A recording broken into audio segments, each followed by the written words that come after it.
Good morning. Good morning.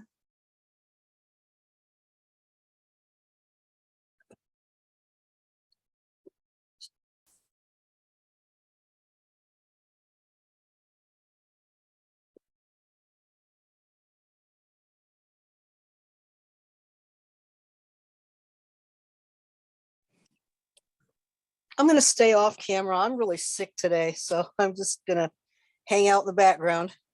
Oh, sorry to no. hear that. I will try to get on camera as soon as my internet starts cooperating, but it's been a problem all week. How's everybody doing? Doing okay. Had a rough week, but I'm better today. I was not feeling well earlier in the week.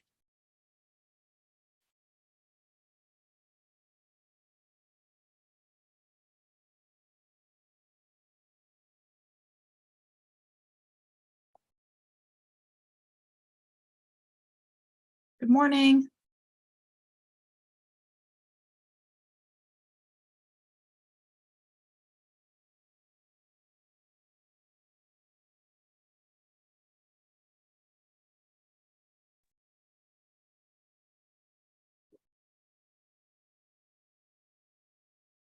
How are you this morning, Carrie? I'm good. How are you? Doing fine.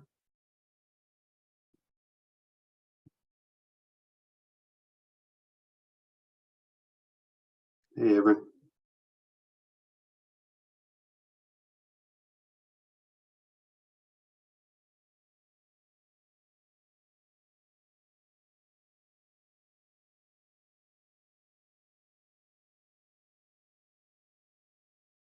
Got a few folks still.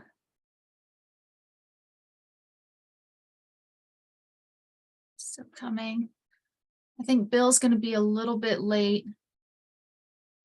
He had something going on with the legislative session this morning. And then a few folks aren't going to be able to make it. I think Andre's not going to make it this morning. Lauren won't be here, and Pat won't be here. Carrie, did you send an invite to Eddie? Yes. Okay.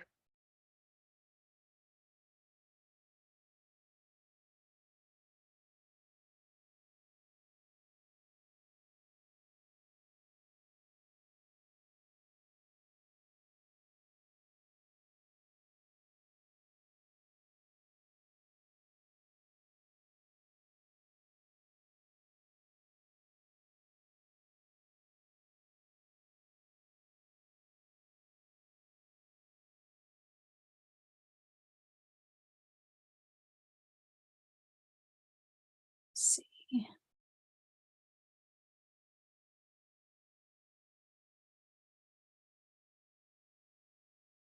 Oh, there's Lisa.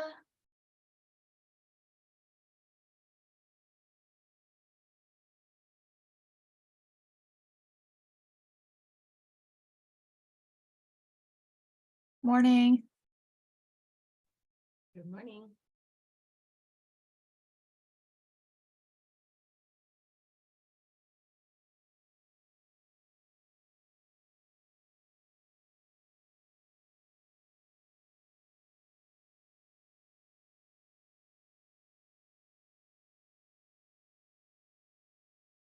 I think we still need you,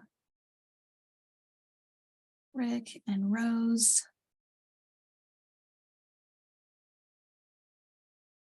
Oh, there's Rose.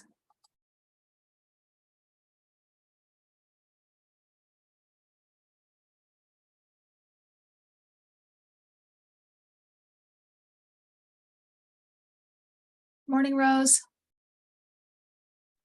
Good morning, everyone.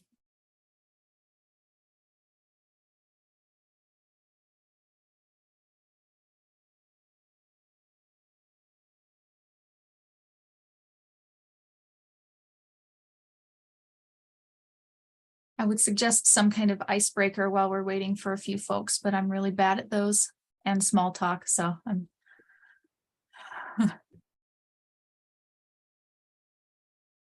There's Rick. Maybe he's good at that stuff.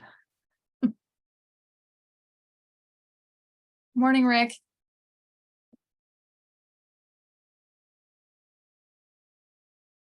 Oh, there he is. Good morning, Rick.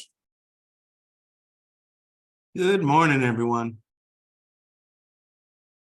I'm looking through our list to see if Yeah. everybody's here. Bill not here yet. Bill was gonna be a little bit late. Gotcha.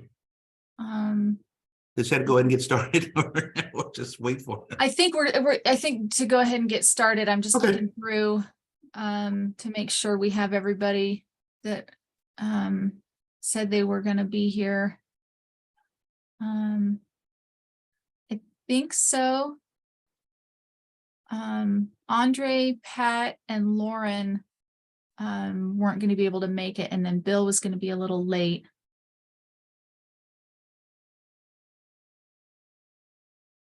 I think that's everybody. Yeah, I think we're at 15 is the committee. So I think we're good. Okay. Well, Bill was supposed to do the welcome, so welcome everybody. We were going to take a look at the annual MH committee report for the Housing Stability Council, but we haven't had time to fully review it and edit it, so I think we're going to push that to the May agenda, if everybody's okay with that. So we'll just go ahead and take that off today's and move it to the May agenda. I'm gonna. A lot of that was Bill's been busy with legislative stuff, so you can imagine right now it's a pretty busy time.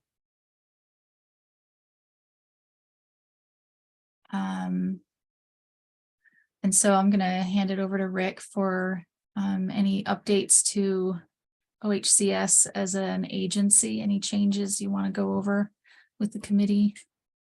Let's see, I'm having committee merge as to what I'm discussing between MHAC and DRAC and a couple others.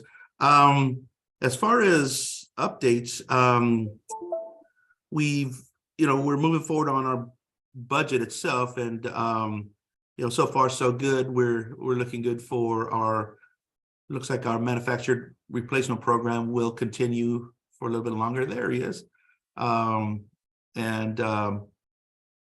At least for another biennium, what the amount's going to be, we're not sure yet until it's actually fully voted on. But that's really the main thing of our funds, is pushing that forward. We may have other programs that will come into fruition. We're not sure yet, but as we move forward, we'll get to know what's happening as far as when it comes down to manufactured housing, manufactured dwellings. Seems like we get a lot of questions of the difference between modular, prefab, and manufactured dwelling, and I'm trying to remind everybody, legislators, that modulars and prefabs have foundations, and our homes that we deal with have chassis, and that's really the main difference. Everything else is, can be similar, but that's the main thing. And so sometimes we get confused with modular or prefab because they call them almost the same thing at a manufactured dwelling, which is true. They're both manufactured, but the difference is in how they're set up. But other than that, I mean, there's not a whole lot going on until this legislative session ends. We'll have more information. Say that 5 times. Anyway, Bill, welcome, sir. I'll let you take over. No, I don't need to take over. I just wanted to say, though, that I found that it is important to discern between prefabs and manufactured, that they're governed under different codes and jurisdictions. The HUD code is the primary difference, and the others are regular state building codes. That seems to be, to me, an important distinction to make, because it's the regulatory governance. So that's all I wanted to toss in there. I think that's important just to make sure everybody keeps that clear, because that go sue DCBS and all that fun stuff. I think Arthur had a question though. I did, Rick, thanks. So I was tracking the House Bill 2981. I'm particularly interested in the $20 million for modular housing production. I think that's been moved over to 2001 and into Oregon Housing and Community Services bucket, rather than Business Oregon where it started, which is fine. But I'm just curious what, if anybody has any thoughts on that piece of legislation, chances of success, anything you want to pass on to me about that. I've got a company in my territory that's asking questions. Well, So Arthur, I can speak to that because I helped put together 2981 and that bundle of resources and programs. And that did get plucked out and put into 2001, which suggests to me that it's got an excellent chance of making it through the system because I don't think they put anything into that bill that isn't hardwired to go through. I think, no disrespect to OHCS, I was a little surprised they changed the administrator from Business Oregon to OHCS because these are business investments, not housing finance. It's a very different basket of goods to administer. So I was surprised by that, but I'm sure OHCS can manage through that. It's just was a surprise that got changed. But I think it's going to be an exciting resource available to really generate production of both modular and panels, which are both in high demand right now. the companies are tracking it and they are interested. Good, that's great. And the home builders are very interested in it too. Primarily the panels, they're a little bit concerned, I think, about the volumetric modular component of it being, in their mind, competition, which I don't think it really is. I think it's could be a benefit to them ultimately, but they really like the panel idea. Lisa, you have a Yeah, so one of the things that is a challenge for us using the co-op model is that the co-op law currently does not include anything other than a manufactured housing dwelling under the code, the HUD code, right? And John Van Lanningham, we've asked, Rose and I have asked numerous times to try to get ORS 62 changed so that it could include modular or other types of housing in it. He's been very, very, very reluctant. And I think it's probably because of all of the references and how it affects so many different laws or everything else you have to update. So it's kind of, but it's frustrating because these are options that we're not going to be able to access for our cooperatives. And yet it seems like folks are supportive of the idea of a cooperatively owned manufactured home park. And so I don't know whether this body or if we just have to sit out and do it on our own can maybe try to help get some of that legislation changed so that we are able to also provide the alternatives to the residents in our cooperatives in a way that I think is more equitable. Yeah, Lisa, I think that's important, an important change to happen. I think for this session, excuse me, and the bills that were already in the works, I kind of interpreted John's response as, this is really complicated. We don't have time to do it this session.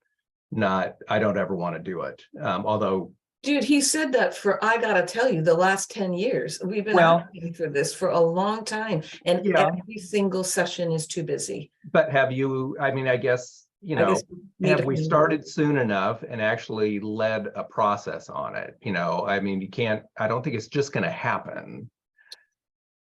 Well, you're right. It isn't just going to happen. But when the leading person, a leading lawyer on doing this work is hesitant to put anything forward, it certainly doesn't make anybody else jump in and help. And we need help. We don't know how to do that. That's not where our level of expertise is. And so, you know, I mean, we would spend ridiculous amounts of times trying to figure out what all those references are. So I don't know. I mean, we're looking just for ideas of how to push it forward, not just that we want it done right now, but we've been trying for 10 years and we're still no further. And I know that it takes a lot, but if we don't have support for it in a way that's a voice, then it's not going to happen. Totally understand. So I guess I'm curious what OHCS staff thinks or the rest of this group thinks about sort of our ability to do that from this body. But what I would offer to both you and Rose, Lisa, is the other work group with Rep Marsh would be a really good place to start something like this, because that is more of an advocacy and legislative proposal body. So we just need to start that in time for all of the downstream work to happen. So we can put that on the list to get into straight away during the interim. Yeah, and on that, I would say that, you know, the things that OHCS, this group here works on is when we're revising statutes, that's as far as we go. And the reason we do that is in order to make our work, what we do, not so much easier, but it makes more sense on our operations. And anytime when we're changing something, it's more operational, or it allows our program latitude, or it restricts the program so that we're able to add clarity to some things. And so those are the things that we do as a body here in the manufactured housing, is that anything what you're talking about, Lisa, is more on the legislative side. That's going to have more meat on it. And you're looking at the manufactured housing department. We really don't have the capacity for that, much less I would say more expertise to even know where to start, much less the capacity to push it forward. And that would be more of what I think what Bill is talking about, is if you have a group, for legislative group, just to discuss those things. And I'd almost encourage is that if you want to, you know, I would say that if I wanted to do something like that, I would almost start right away, so that by the time the next time you could bring this up, you know, you're prepared, or the group would be prepared. But what we address more is what in revisions and statute is the things that allow us to do our job better and more efficiently. And I do appreciate it, guys. I mean, I do. And I just, I guess maybe because of the pushback that we've gotten from John, I would just like to just take maybe a temperature here. Even if he's not supportive, which is hugely difficult for anybody going to the legislature, because John knows everybody, right? How does this body feel? I know you, OHCS, cannot really do anything because this is not your bailiwick, but there's a lot of other people on this committee that could have some kind of support or not. And either way, even if it's like a just hold back because it's not the time, or push forward, but it just seems like it's hard that we're eliminating an entire resource that we're trying to build to, you know, just to promote manufactured housing as affordable in a permanent way, that those resources can't be used for this population. And so I'm asking whether or not there is support from this group that can support, in case it comes back that there's pushback and don't do it. I think we can certainly weigh in on that and make that recommendation. I think that would be within our wheelhouse. I don't know that we can be the one leading on it. And I know that, I get that. I really do. I need to know whether there's support for it or not, because, you know, we don't want to go fight a battle all by ourselves and then lose a lot of momentum when we could maybe wait and do it better at another time. But I guess that's just kind of where we're at right now, is trying to find out what kind of support there would be for pushing this type of legislation forward. Yeah, Yeah, so one of the things, I was just going to add that one of the things I think would be extremely useful would be to have BCD involved in helping us figure out, you know, all of the variety of regulatory changes that need to happen. It feels like we really do need a comprehensive review not only of ORS 62, but taking ORS 62 and then looking at all of the variety of statutory references to see what needs to be, revised to address ORS 62, and then also the housing types that can go into ORS 62. Cooperative housing. So it just feels like, Bill and you and I had an email conversation about this previously, and yes, it does require a comprehensive review, but we need all the players involved in helping us figure that out. I actually tried to do this, to just go through and cite all the variety of statutory references, and it was a quagmire. So it is a real complex process. And the way we're addressing it now is just kind of on a case-by-case basis with legal opinions and appeals to BCD. And that's it's expensive and really time-consuming for us. So we really do need to address this. No question, we need to do that. We did take care of most of the building codes issues about a session or two ago with a different bill. So that's all should be behind us. Now the cross references in chapter 62, that's a whole different kettle of fish. And so we just need to start early. So let's get that on the list. I don't have any objection to having that be one of the things to tackle. If we want to really take on something big, ORS is full of all kinds of things that are a train wreck when it comes to manufactured housing, to be honest. There's still manufactured dwellings, manufactured homes. There's all kinds of references that are inconsistent and cross-referenced to different sections of statute, but not completely. I agree. I've gone down a lot of those rabbit holes.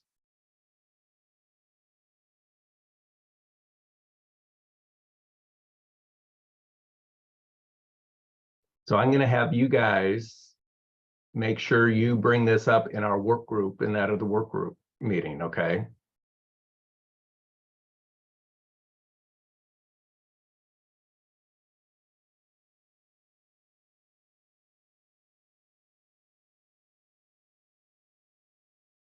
I was just reading Arthur's comment in the chat. Too many licenses for installers, dealers. It's another legislative and I can't advocate for particular legislation, of course, right? But it's a complicated licensing scheme for who can work on what part of a manufactured home, purchase and installation bill. It seems like it's ripe for simplification. I don't know why somebody with a regular contractor's license can't install skirting, for example. I think just seems overly restrictive for this. Well, that's not necessarily true, Arthur. Please correct me. Yeah. Yeah. So there is I just found this out recently. There's a manufactured dwelling siding license that's actually issued through the building codes and not through the CCB. And that is just siding the home, leveling the home. If there's multiple, components and putting them together. Once that's completed, a general contractor can do all the exterior work, which includes siding. They can do, the site prep, backfilling. They can do everything else. The only thing that the general contractor can't do is actually place the home and level it. Sure. What's a skirting installer's license? Just a GC, general contractor's license. Why is there a separate license for skirting installers?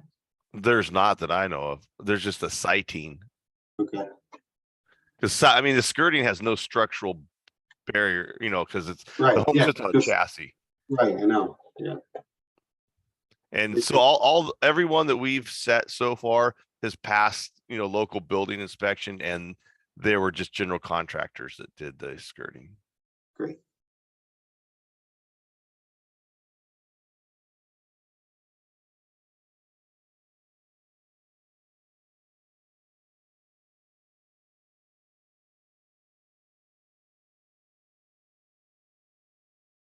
All right. If everybody's ready, we can move on. The next piece on the agenda, the committee chair sunset. We want to move through that process. And then pull up the, I don't know if the bylaws have a, I wasn't here when they were created. So if anybody was here when they were created, if you recall, if there's a,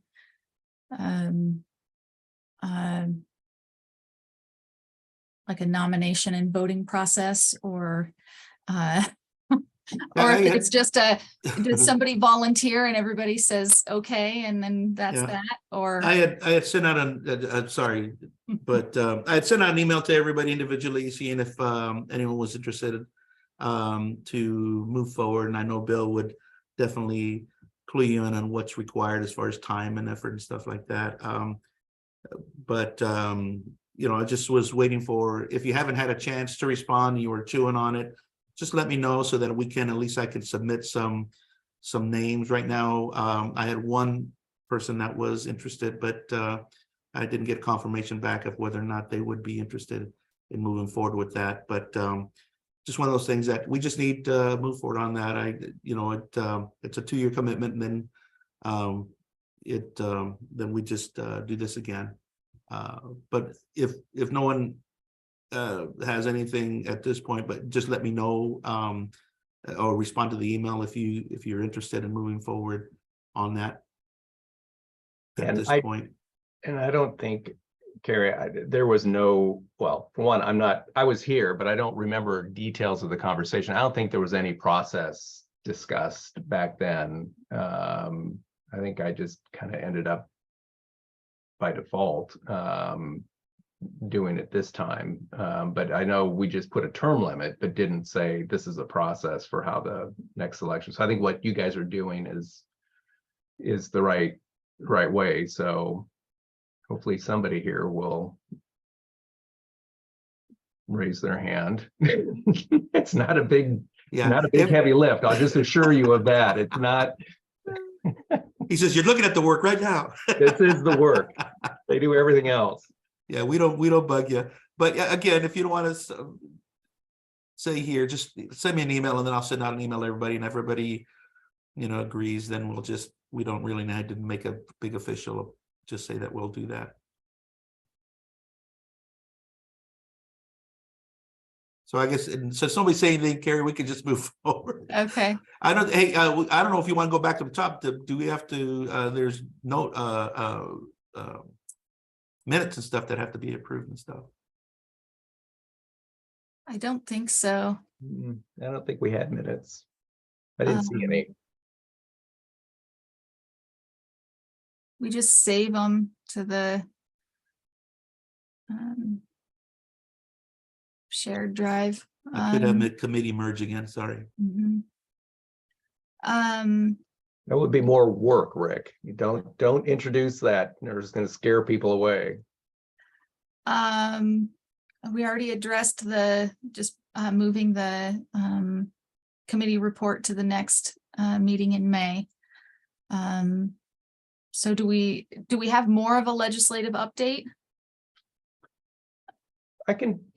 So there's I can talk to a couple of things, I guess. There is House Bill 2983, which passed out of House Housing and is down in Ways and Means.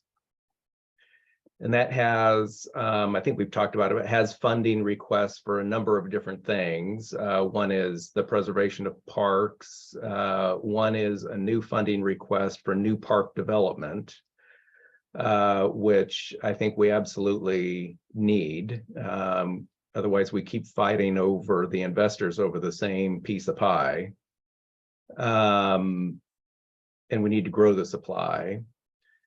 And there is money for the acquisition funds in there that are currently being administered through CDFIs, and then a change to expand the use of those resources to include construction financing for the new parks, assuming we get money for new parks. I think those are the main things in that bill, but you know, since I know a couple of those things are in the state budget request, at least the park preservation money is, whether it's the same amount or not, I can't recall. But I think we could use as much advocacy around that from, you know, committee members and other stakeholders to get some of that into the final budget. You know, with the budget resources being a lot skinnier than they have been the last couple of years. It's going to take more work, I think, than it has been the last couple of sessions to get resources. Then there is House Bill 3151, which is up for a work session in House Housing on Tuesday, I believe. And that's the one that is limited to some policy changes without funding attached to them. One is to clarify sort of who pays for what when somebody moves a new home into a new park, or a park, I should say, and limiting what landlords can require of homeowners to pay for, because there were incidents down in Southern Oregon after the wildfire where landlords were requiring some basic infrastructure that should have been the landlord's responsibility to be covered and provided by some of the people moving in. And so it made the cost of locating a home in that park considerably higher than it would have been just for paying to have their home installed. Of course, one of the two landlord groups came unhinged before the hearing over that limitation. Legislative Council pretty much destroyed their arguments by confirming the bill didn't do any of the things they claimed it did. But that's not slowing them down. So we'll see what happens on that committee vote to move it to the floor. It included money for DLCD, not money, but instructed DLCD to do, no, we took those out, never mind, that's in 2983, had money for model codes. Cleaned up added in some clarity to some arbitration, the arbitration program was another thing that the bill did. So I don't think there will be any trouble getting it out of committee, probably not any trouble on the floor, other than there may be a handful of Republicans that listen to the park owners. So then we'll get to do it all over again in the Senate, assuming all that happens. I think those are the bills I'm aware of. Does it do you think it has a good chance of passing? I do, at least through the House. I mean, it depends on how disruptive. I think so. Okay. I think Good. so. I hope so. Yeah, we'll have to sort of regroup and be more proactive, I think, in the Senate. I think we were working with the other landlord group and knew that they weren't going to oppose it. And then this much more vocal group of the big owners came in with opposition that caught us a little bit off guard. Thank you. Yeah. But we may need to do a little more work just to make sure. If you have any, I would just say anything you guys can do, Lisa, through your team with the committee members would be really helpful before Tuesday.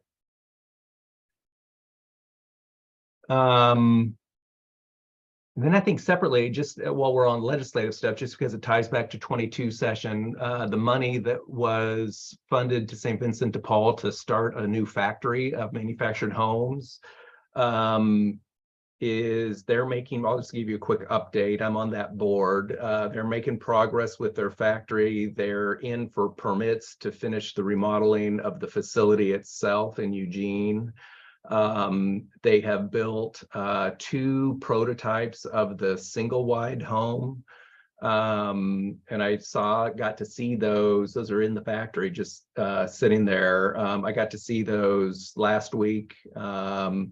And they're solidly built and look really nice. They're simple. They're very basic. That was the goal that Terry sent out to build was a very basic but really well constructed home that is cost effective.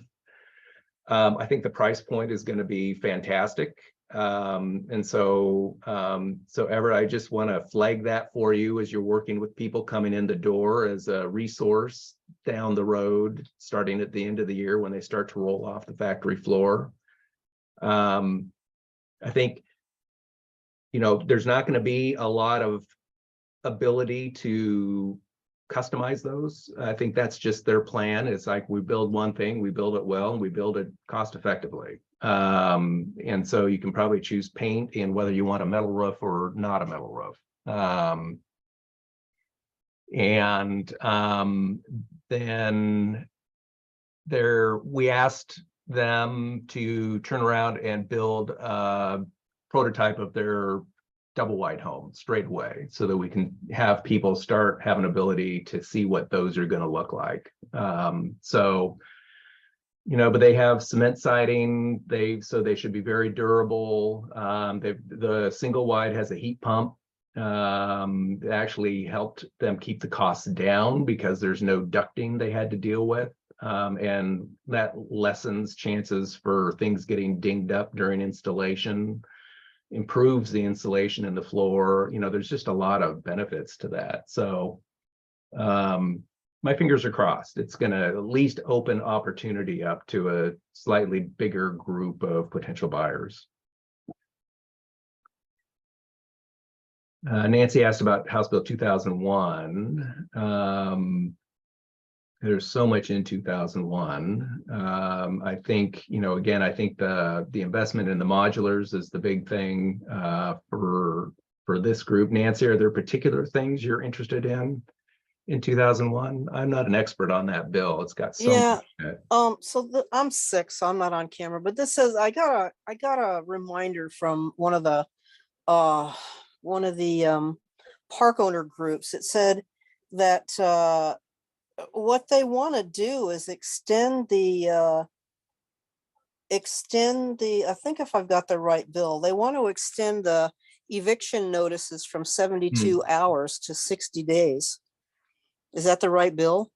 They did put a bunch of tenant protection stuff into House Bill 2001. I can't speak to the details, but that wouldn't surprise me because I know that they were trying to put some of those protections in there. Right. You know, and I mean, that's great for the homeowners, but the park owners, you know, it's just like, oh my gosh, you know, we got 60 days before we can evict these people. And it's, you know, it's going to be, so they're obviously opposed to it, but I was just curious what was going on with that.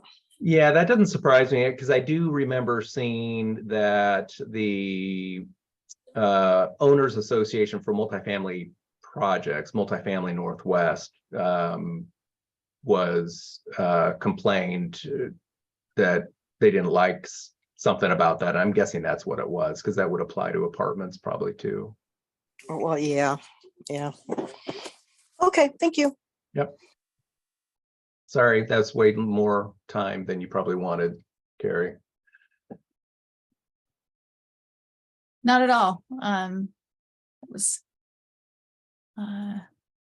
wondering about, there was I can't remember if it was a House bill or a Senate bill for, I think it was just introduced for manufactured home replacement funds specifically for Douglas, Curry, and Coos County. I don't know about that one. And I The bill number? wondering if it had gone any further or where it was, but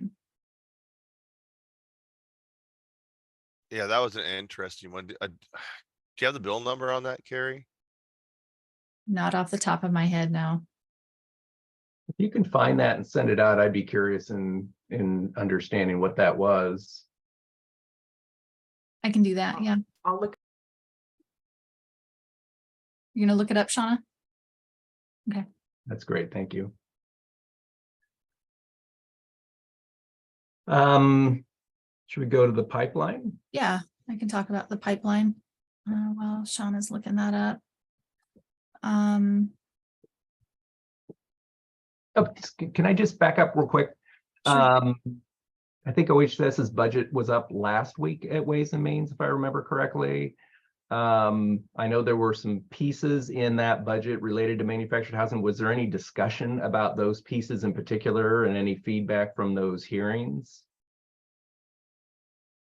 I wasn't able to listen in. It was a whole week's worth of testimony. There wasn't a lot that came out of it. There was a lot of questions that came our way as to, more than anything else, you know, for some new legislators, is what is it, what's it about? And we are mainly educating those on, I know that we didn't get what we wanted, but at least we're getting funds. Okay. Yeah, thanks. Sorry. Go ahead, Carrie. I put the Senate bill in the chat. Thank you, Shauna. I'll move on to the pipeline. Not a lot of change since the last meeting because we're at the tail end of our funds for the current cycle. We're Everett and I and Shauna and I are trying to kind of squeeze out the you know, as many homes as many replacements as we can. Everett's doing a fine job of squeezing out as many replacements as we can with what we have left. I think by the time the program is out, completely out for this budget cycle, we'll be at 53, hopefully 53 replacements before we're refunded in June. 36 of those will be wildfire. I'm terrible with math in my head. I don't know how many of those would be regular at that point. My pipeline said we're at 50, so and 35 wildfire. So we're down to, I can't remember where we were on Monday during our meeting. We're down to roughly about 300,000 left in our budget, and we're going to try to squeeze either 2 single wides and a double wide, or 1 double wide and 1 single wide out of that before we're completely out between now and June. That's where we're at. I think that's really good for the first time through. So we're actually starting to see the homes come offline and get sited now, which is pretty awesome. You know, a lengthy process. A lot of the homes that were ordered February, March of last year are coming offline now. So we're seeing them getting sited. We're seeing the site work, you know, being done. The weather's been playing havoc with the contractors. So from the time the home is sited till the time they move in, that gap is growing considerably with the weather, especially for the folks in Central Oregon. And on the coastline, we had high winds, so they had difficulties moving the homes from the factory or the dealer to the site itself because of high winds. But they're starting to come. I think one of the neatest things for us is we had a last minute wildfire survivor. We were able to get her packet through, and that home was sited in less than 10 days from the time that we had loan documents from her. She was fortunate enough to get a lot model. So Wow. times are shrinking now. So what was taking 10 to 14 months is shrunk down to about 3 to 4 months now. So I think as we go into this next biennium, we're going to see projects move a lot faster, and I think that's really cool. And I this have was sorry. Desiree? Yeah, I have a question. My internet's really bad. I need to go off camera.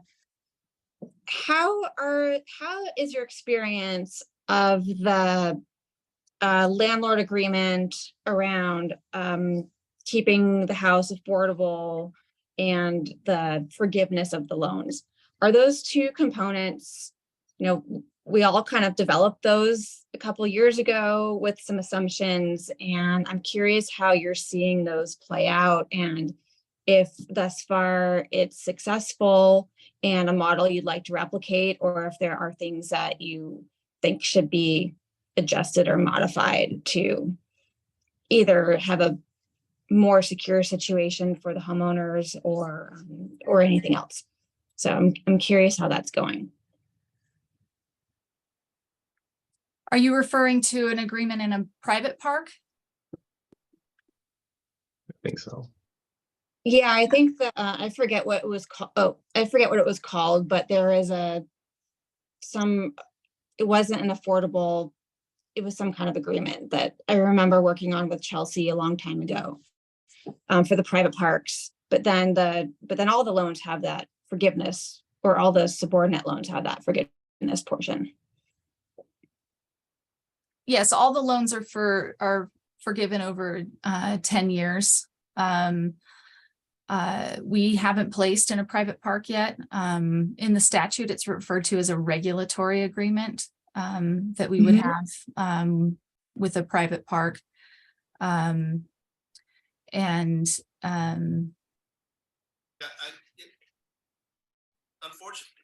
Unfortunately, I'm not sure which one it is. Probably fortunately, we haven't gone that far. We haven't even placed a home yet. So, time will tell. I mean, as to what transpires down the road. But at this point, we really haven't had to address any of that yet. So, I would say while everything's good, we would say that everything's going well. But until we actually run up against that, it's kind of it's not we can't answer that question in all honesty yet, because we haven't really run into that type of situation.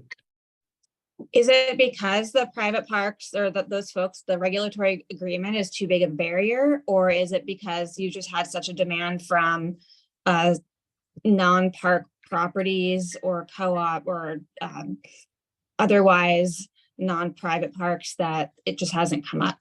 It hasn't come up, and we've been placing, and Everett will tell you that he's can let you know we've been placing them on private properties. We've been placing them on parks that already are in our registrations, are registered with us. So we haven't had that opportunity yet to really place a park, or anybody applying in a park we don't have an agreement with yet. Yeah, I'd like to add to that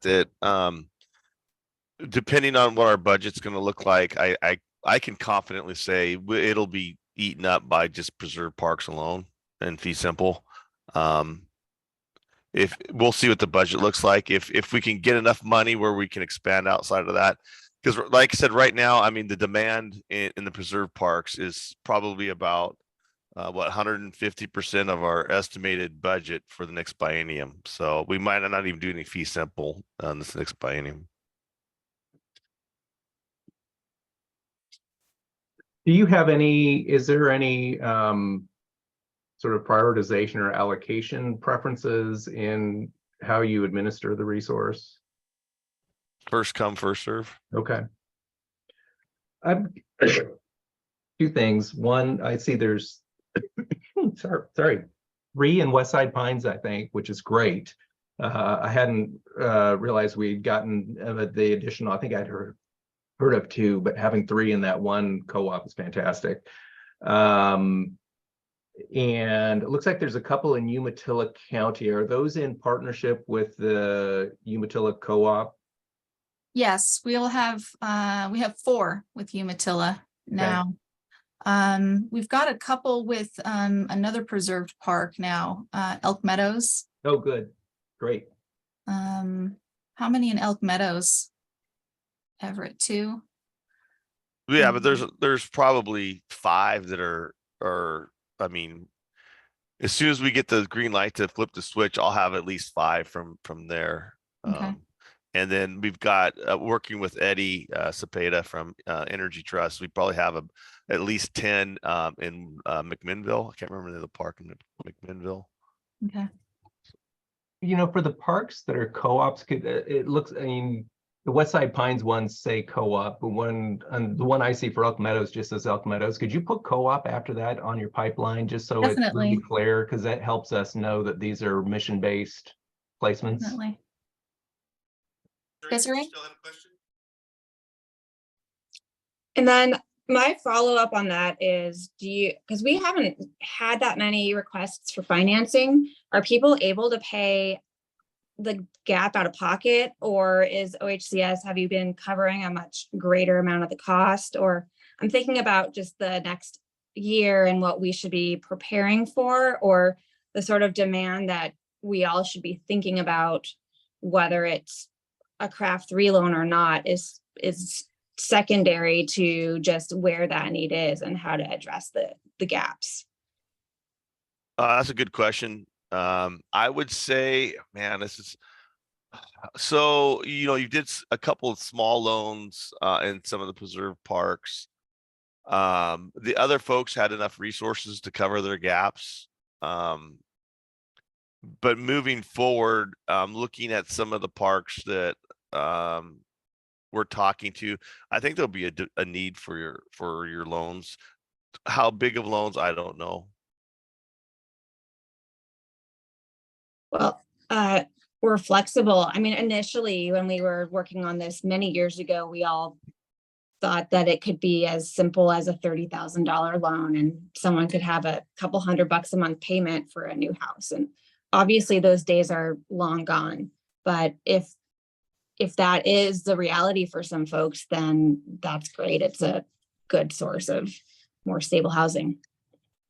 I would say a trend is you have folks that are like on that really low end of the AMI spectrum where, they're living off, Social Security and maybe a small retirement. And then you have folks that are on the other side where they sold their site built home and they're coming in with a ton of cash and they can afford to, pay the gap.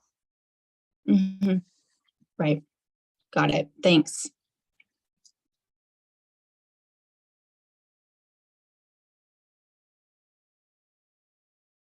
Any other questions?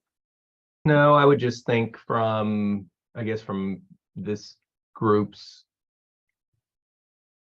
position, it'll be interesting to watch depending on how much resource you get from the legislature at the end of the day. Hopefully it's enough to really keep a robust pipeline going. If it's less, then it could be that, we would want to look a little bit on the loan max again, because we kind of relaxed that to really, sort of spur more transactions. If there's less money and more demand, then maybe that needs to come back on the table, just at least to a certain extent, so we can get a few more homes out of the bucket. But we can cross that bridge when we get there. It seems like a big policy level sort of decision for the program. Obviously we're just advisory to you, but it'd be interesting to have this group sort of have that conversation.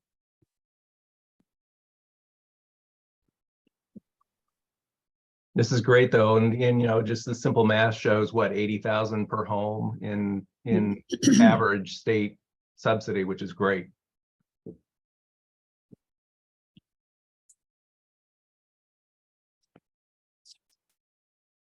Considering the cost of Yeah. total projects, 53 homes out of 4 million that's a lot of replacements with that budget. It is. Considering the average replacement is at what, 230,000. Yeah. So sorry to belabor this, but I'm just curious, Everett, from I guess for all your points of view, is the process getting easier and easier with each applicant that comes in, just knowing the steps to go to coach them to go through? I mean, that's part of, why you were needed here, was to help sort of be that concierge to get them through the system. Yeah, for sure. And like I said, we're getting better in our processes as we're doing it, right? And the more we do, the better we get at it. And it's still a lengthy process. Yeah. And it's a confusing process, just because of the time between, well, most of the contractors today are so busy that, you know, you reach out to a contractor and it's 2 weeks, 3 weeks before they even come out to, you know, look at it and give you a bid. And then most folks will get multiple bids. So I would say, you know, a highly motivated person to replace their home from the time we make contact with them until they can submit an application is about 6 weeks. That's for a highly motivated. Now, some folks, they need more code, you know, they get confused through the process and they don't understand, you know, they're dealing with a manufactured home dealer or whatnot. It could be 8 to 10 weeks before we can get an application submitted for them. So, but once we get that application submitted and we get the loan documents, then we can move. Who are most of the manufacturers on these homes? Is there any one particular or? No, I mean, it's up to the client, which one Mhm. they choose, but I would say the vast majority that we've done is through J&M Homes. I think they offer, because they're not attached to one manufacturer, so they have a larger variety of homes to choose from. Mhm. And they've been awesome to work with us. Clayton Homes is another one that has been great to work with. And then now Homes Direct is kind of, they've seen the light, and so now they're reaching out to us. The J&M seems to have lower prices. Would you agree, Everett? Desiree, do you have a? I do. Thanks. Lots of questions today. Are you tracking, or do you have a spreadsheet or a system in which you're tracking the date of all these things? Like, okay, we had our first contact in June, and then it took 4 weeks so we could look at averages, because ideally we'd like to see over time. Like, our idea that part of this program is creating a more consistent demand so that there's more responsiveness to communities. And it would be helpful to see that, not today, but to have that tracked around the cost of what kind of home and what kind of construction it was and where they went for and how that cost breaks down to the siting or the unit or the delivery, you know, all the different components. So ideally, we could say as a result of this program, things got better for people going through the process, or that we could learn some things around common challenges and have that evidence that supports our experiences that most folks probably here already know. Do you think you'll have by the end of the year maybe a really good summary of all those components, or is everything kept differently, or do you think it's going to be so different with each individual project that we won't be able to extrapolate out? Yeah, that's gonna really hard to analyze that data because each one is so unique. For example, building codes have changed. A lot of these homes that were, you know, put in the 60s and 70s, there's a complete building code change. So the infrastructure cost is going to be higher, right? So they're going to have to do excavation. Depending on where it is in the state, they have to pour runners. So each one is so different. It depends on where at geographically. I think it's to find medians or averages is going to be extremely difficult. Right. For our purposes, I mean, we're definitely really interested in the manufacturers and price points that you're seeing, you know, size of homes. But you're absolutely right. I mean, in terms of the site work, it's going to vary significantly, and even within the manufactured dwelling parks, because as you said, the age. You know, and location and distance from the manufacturer. I mean, there's just so many variables, but I would be very interested in data about manufacturers and price points, you know, and you know, size of the home by square footage, I think. Yeah, and that's another one because of the price fluctuation of manufactured homes in the last 12 months has been unreal. I mean, we saw these huge, like 40%, you know, but went up, but on a double wide, it went up almost 60% in about a 2.5 year time frame. And then as supply chains catch up, now we're seeing them stabilize and in some Right. instances actually drop. So Yeah, that's what we're hearing. to put $1 per square foot, it might be different today than it is 6 months from now. So Yeah, we're hearing that pricing is stabilized. Okay. Well, data is very helpful. Thank you. Thank you.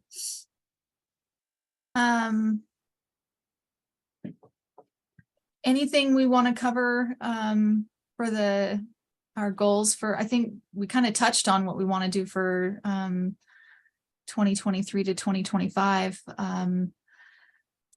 We're getting a lot of interest from co-op parks. Basically, you know, we have an idea of the funding we're expecting in the next cycle, and with how many inquiries Everett gets every day, every week, that funding we're anticipating is going to be allocated in the first 6 months, maybe. I missed the amount that you think you're gonna get. How much for this program? Rick, I'll let you. Right now, it's 4 million. Okay. So we had actually asked for 8 and we got 4. So, and hopefully it looks like it'll stay there, but you never know. I mean, it's not over. So, I mean, but, which for us will equate to around, I want to say around, Everett, did we say around, what was it, 50 homes we were thinking? I don't think it'll be that. I think that's a little ambitious. I think 30, I think, is more realistic. 30, okay. And that's why the thought is, even with the growing pipeline and what we have already, we'll fully allocate that pretty quick. Very quickly. Yeah, just a huge increase in cost. You know, even when we started doing the wildfire replacements until now has gone up so significantly, you know, labor costs, especially on the construction side, it's just prices are going up.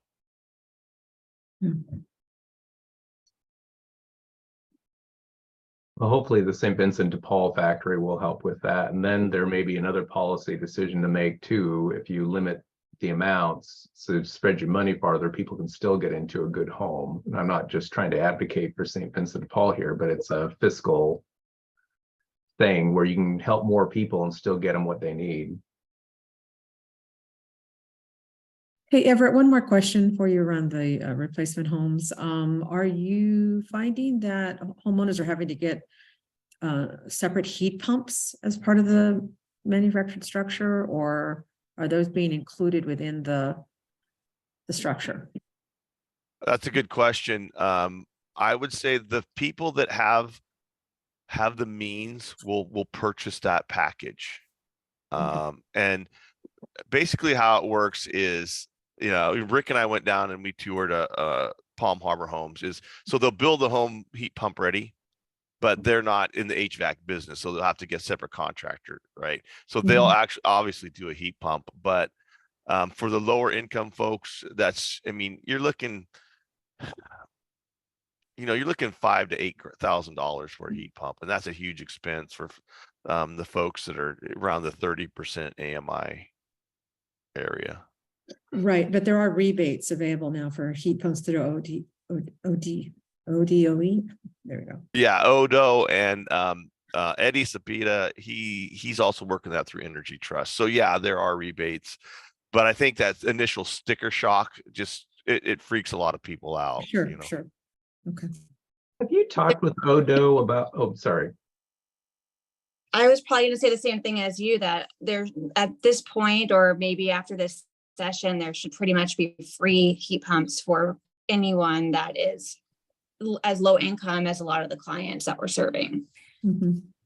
Yeah, and I was just going to add on to that and see if you've talked to Odo about an allocation for your program. Because seems like that'd be a really great connection. Rick, you want to take that one? Yeah, right now we're actually we're actually in the works. We're a couple steps ahead of that particular question.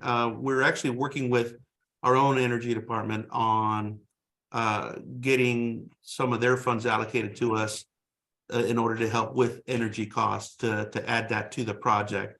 So we're hoping to address that. What you're going to be seeing coming up in some of our discussions on rule revisions is on the manufactured replacement program side is clarifying disbursements of how we disperse our funds.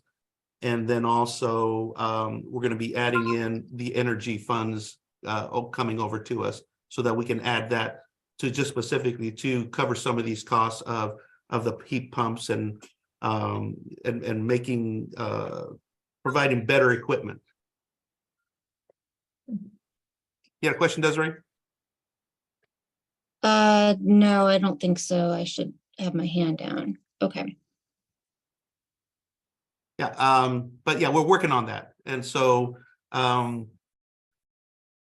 between that and what's being provided already, I think we're going to be pretty good, but we won't know until the dust settles and see what we can actually do. But you'll be seeing that, and you guys will be part of that discussion as to how, what we're trying to do here as far as the new revisions coming up and coming through all this.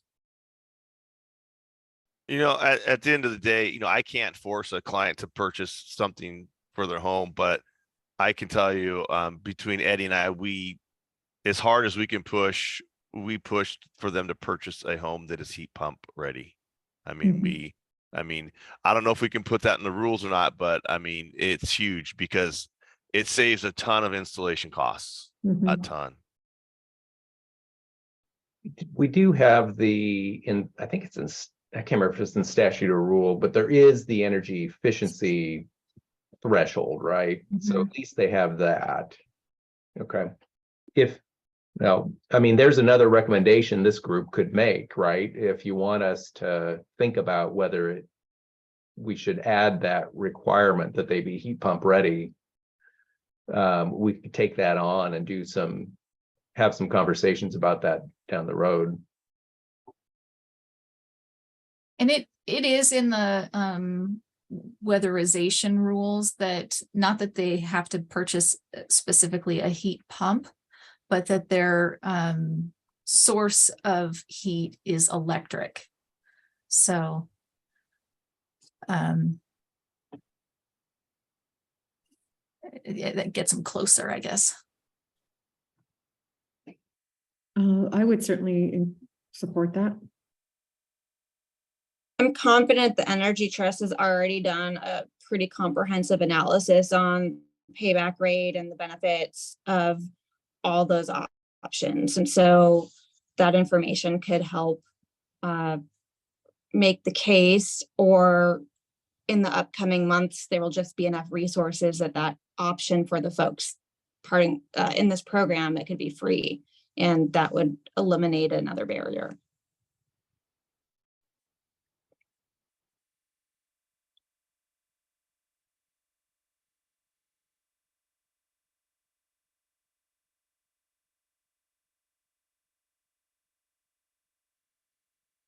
Thank you, Rose. So if we're done with heat pumps and whatnot, I wanted to circle back to, I think, Carrie, you had talked about looking ahead and sort of the agenda a little bit. One thing that crosses my mind, and again, this is more of a data point, but I'm thinking there's bodies of work that deal with manufactured housing that we're not sort of regularly getting updates on. And, so there's two things. I'm wondering if we could just incorporate standing agenda items or just even a dashboard that could be updated for every meeting. One, I'm thinking of just tracking the number of sale notices that MMCRC receives. So we can kind of just see the volume of park transactions happening and the number of spaces involved. And then And I don't know if they handle complaints from consumers at all. I guess I'm just interested a little bit in that dynamic about sort of the consumer experience in parks, and if there's anything we could glean from what is coming in that we could sort of both be aware of, but think about how we as a group might advocate around resolving some of that. And then the final thing is just tracking, again, the park preservation activity in sort of real time, and just have as the department processes those applications, right now I know there's a lot of activity in that, and that's fantastic. It'd be great for this group to know kind of the great stuff that's following all of that money that's being requested and run through the agency. So that we all have that awareness. I think just having those, we don't have to have big discussions about them, but having that information for this group would sort of help keep us informed as to the state of the industry. Bill, are you talking about, when you're talking about preservation funds, are you talking about Ed Brown's program? Yeah. Would it be better just to invite Ed Brown then to these meetings? That Well, way he I can mean, report on his own program? it's fine with me. I don't know that I'll let the group decide. I just am sensitive to having OHCS staff have to schedule one more standing meeting. And if they can just give us a number, or not the number, but kind of a brief snapshot that you could drop into some kind of a regular standing report for us. Yeah, I'd like to probably unpack that a little bit more, maybe if you could give us what is you're looking for, then I can ask Ed to provide a report for that. And maybe he already has one, I don't know, but because he works with NOFAs and not necessarily RFAs or anything like that. So it's just a matter of applications and where he stands on funds, available funds, as opposed, because they're first come, first serve also. So Right. it would be the number of applications to, I think he's always oversubscribed, so he always has to make a decision. I'm not too sure. But we could definitely provide that if you wanted to give, or just email us with what your thoughts are on a report, and then I'll see what Ed can provide for us. And he may already have something like that available, and we could do that if you want on a monthly basis, or whatever he has. We can certainly provide something like that at each report and with each meeting we have, which is every other month. Yeah, we can do that. Okay. All right, I'll think about. Let me think about what I'm interested in. If anybody else has things they'd like to be informed about, let's get those on the table too. I'm thinking something pretty simple, really. I'm sensitive to asking for a bunch of work. Okay. The next thing is Shauna's rules. The MMCRC Division 65 rule revisions. Did everybody receive the attachment of the Division 65 draft? Or have a chance to take a look at those? I can put it into the chat. And Bill, this is kind of maybe address, if I'm understanding your question on consumer complaints on the tenant side, what Sean is doing is taking the most, right now, basically the complaints that are often coming up and trying to change rules and revise rules so that it addresses these things. So I think we might be answering your question with what we're doing right now. This is a piece of that. When parks are placed for sale, and by statute, the park owner is supposed to notify OHCS and tenants of their intent to sell within that period of time. I don't know the, percent of time that they, park owners actually do that or don't do that. But I think it's pretty abysmal, the number that don't. Until we can then- punish them with a big fine, they won't do it as often as they should. There is no punishment Oh, Right. that's the problem. Well, there is. There There is, is. but it's pretty, Weak. it's gray in the statute. The remedy for it is, if the park owner fails to do so in a substantial way, but in a substantial way isn't clearly defined. Well, as well, I mean, the remedy is also that the individual park residents have to go after the owner. Mhm. And this is another one of those legislative changes that I'd like to get fixed. To say Yeah. it's an automatic that every resident in that park if the resident didn't notify, or the park owner didn't notify him, is automatically required to pay X, whatever that percentage is that's in there, out to every single one of the owners. And at that point, then they would start doing it. Right. And So, then the notice of conveyance, I think is an even lower Yep, that too. participation rate from park owners. And so these rule changes, I think are a first step in going towards addressing that issue. Having them within our rules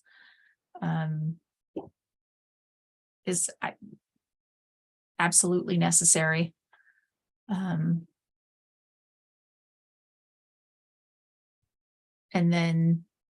I agree with you, Lisa, that there's legislative changes that need to be done to clear up all those gray areas, to give it teeth.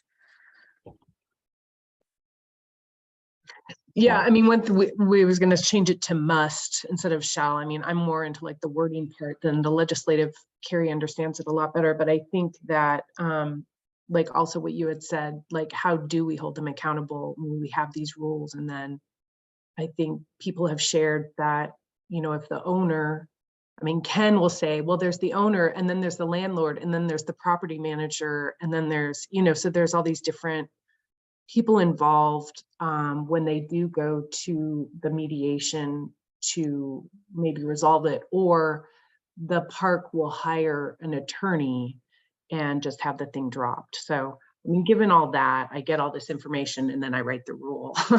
So I just wanted to get if when we do the rules, we're going to be submitting more and more, but hopefully these are pretty non-negligent, not a lot of people are, I don't think anyone, I don't know, will be against them or have any, because it is just kind of restating in a clear way what it says in ORS about how the owner has to inform us, OHCS and the tenants. But does anybody have any questions? I'm going to go through the whole process. I have to share them with the Housing Stability Council after, but you guys are considered our rules committee, partners that we can share and kind of get your feedback, or if you think there's other people that should be looking at this that may have some opinions or thoughts on it as well. And we also share it with our DRAC committee, which works with the mediation group. And so with both your committee and DRAC committee feedback, we're able to at least provide information to our Housing Stability Council on what the thoughts and feelings on this is. Realistically, these are one of the things that allows us to do our job better. One of the things I'd like to do is assess an immediate monetary penalty of, because right now we have non-compliance penalties of $1,000, so it's the type of thing that, we could try to assess not just the sale part, but assess a penalty of, because you didn't, here's automatically going to cost you $1,000 type of thing. So that if you post it out there, most people, they give us a hard time about $100 to register the park, much less paying $1,000 to, the penalty to not register a park is $1,000. They'll give us a hard time about $100. So I don't get the math, but it's a funny thing. So, but normally once you send out a letter saying it'll cost you $1,000 or spend $100, they'll just register the park. again, I don't understand that, but usually a letter saying you're gonna be penalized gets a response pretty quick.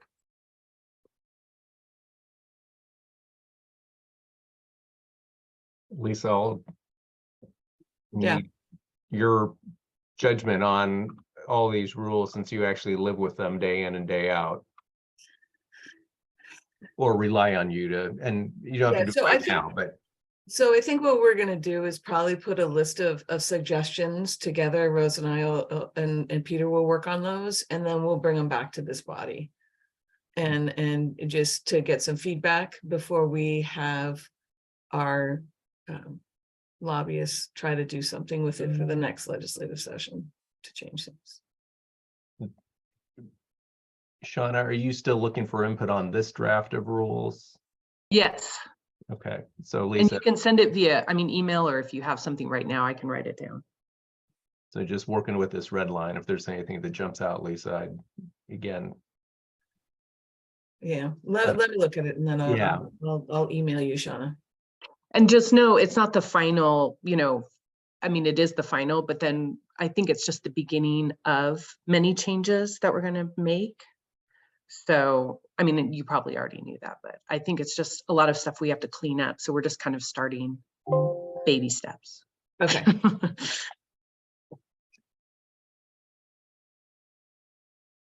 And this isn't to change the statute around the intent to sell and the notice of notification of conveyance. These are just the OHCS administrative rules okay, around how, around how park owners notify OHCS of their intent to sell and when they have sold the park. okay. Although I think part of the rules are tacking on that when they send their notification of the conveyance of the deed, that they also send that conveyance notification to a tenants committee if one exists. Okay. Basically copying, they CC the tenants committee when they send it to OHCS. Well, the tenants committee, I mean, just for clarification, I mean, yeah, it's a very loose group of people. It's Mhm. people who've gotten a notice that are freaking out that say, oh my God, like we want to do this. And we say to them, okay, you got to form this committee so we can send a letter to the owner that says, we're interested in putting in, and it triggers the ability to all of those things that are in the law, right? So many of them get missed, like yeah, it just doesn't happen. You know what I mean? You don't get if somebody that's freaking out enough to take it to that next level. And that's the hard part. I mean, And one of the 'cause thing- even if we get notified, right? So like, let's say you guys send us the notification that it's like, oh, ABC park is going to be closing. If we don't have any contact information for any of the residents, it's super hard to get to them. And I don't know if there's ways to go ahead and try to clear that up as well that might help. We really don't have any record on tenants. We just Right. have I know, park information. I know. But, again, to me, I'd love to see a longer time period before, I would like to see, and it's not like if I own it in park and I'm intending to sell, it's not like I just decided yesterday. Usually I'm thinking about this thing for a long time. And you want to get the park fixed up and updated. I would think that, you would easily know 6 months to a year in advance that you want to sell this park. And I would like to get that type of notification prior to anything going up for sale, but I don't know if that's possible. well, I think the other scenario that's pretty frequent is you get the knock on the door as a park owner and some rich investor hands you an offer letter of gobs of cash and you say, okay, I'll take it. So then you don't have that lead time. But that's where we need to buy the lead time through statute. Mhm. And I'm wondering on the conveyance side, I don't know enough to shouldn't even say this out loud, but I'm just wondering if we couldn't maybe get at this through the title companies or through the county clerks because they have to handle the recordings of all of this and have them report it.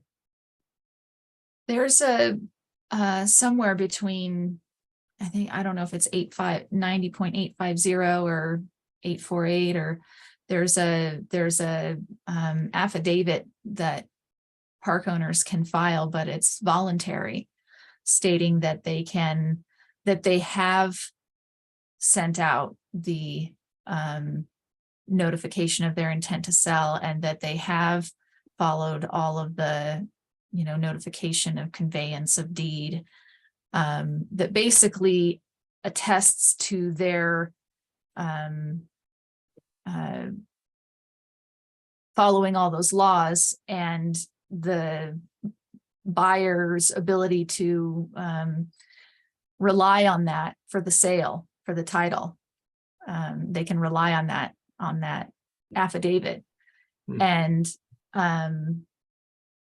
you read my mind, Bill. I think that if some slight word changes to that statute around that affidavit, to that the landlord must file that affidavit, attesting to that they've followed all of the other statutes around notification to their tenants of their intent to sell and placing it for sale and all that, would freeze it up in title, because title companies don't want to clear that title until all of those boxes are checked. They're not going to send it through to be recorded with the county if the owner hasn't followed all of those things. Mhm. It'll just, that sale will just freeze in title. It won't clear. Interesting. Can I put that on the agenda for this committee to change? I think it's 90.850, might be 848. You need to put it on the agenda to go talk to the park owners. You talk to It's them. like, You talk to them. I don't want to talk changing to like them. 2 words. It's from a may to a must, or a shall. They're mean. They're mean.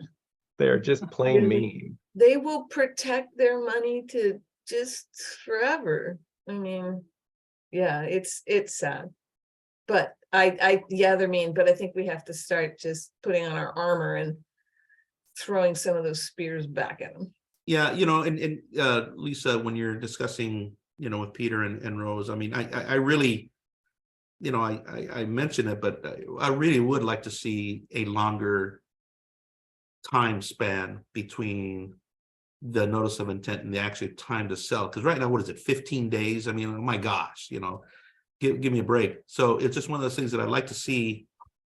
I'd like to see just an extended period of something, maybe just discuss and just think but I'd like to see, a longer period of time from the time they give us the park the notice to the time that it's actually sold. I mean, because other than the scenario that Bill mentions, most of the time park owners are when they decide to sell, you didn't decide yesterday and you're selling the next day. You're preparing the park, which means you're making improvements, you're doing different things, and that would give then the co-ops more time to be put together. So I mean, Rick, just for clarification, the 15 days is just to send something back to the owner saying, we'd like to go ahead and submit something, and then we have 60 days, right? Right. To get something to them. Yeah, but it's still not long enough. You know what I'm saying? I just. Well, I think it's more how, if a tenant doesn't notify us, how do we get to the tenants? To me, that's the bigger question, because we can get to a group of folks and say to them within that 15-day period, your park is for sale. This is what we do. Is it something you would be interested in trying to put an offer in? And if you are, then you need to form this committee.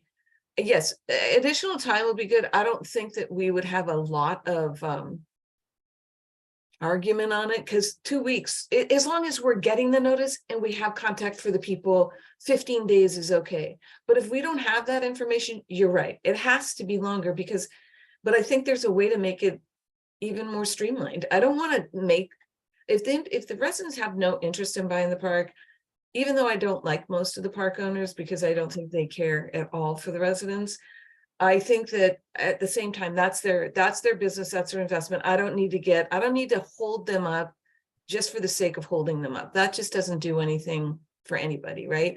But if there is a different methodology, the 2 weeks is fine. Without that different methodology, we need like a month, you know, just so that we can do more research. Right. But I think we Yeah. would be better off asking for that, you know, it's an either or. It's like you Yeah. either are gonna give us this, I think they should be giving us some information. I don't know legally though, whether or not Yeah. they're able to. Right. Right? Yeah.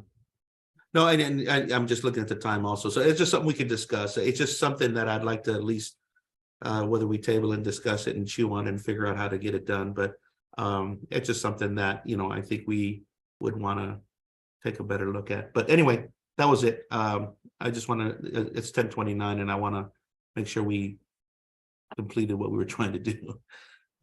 All right.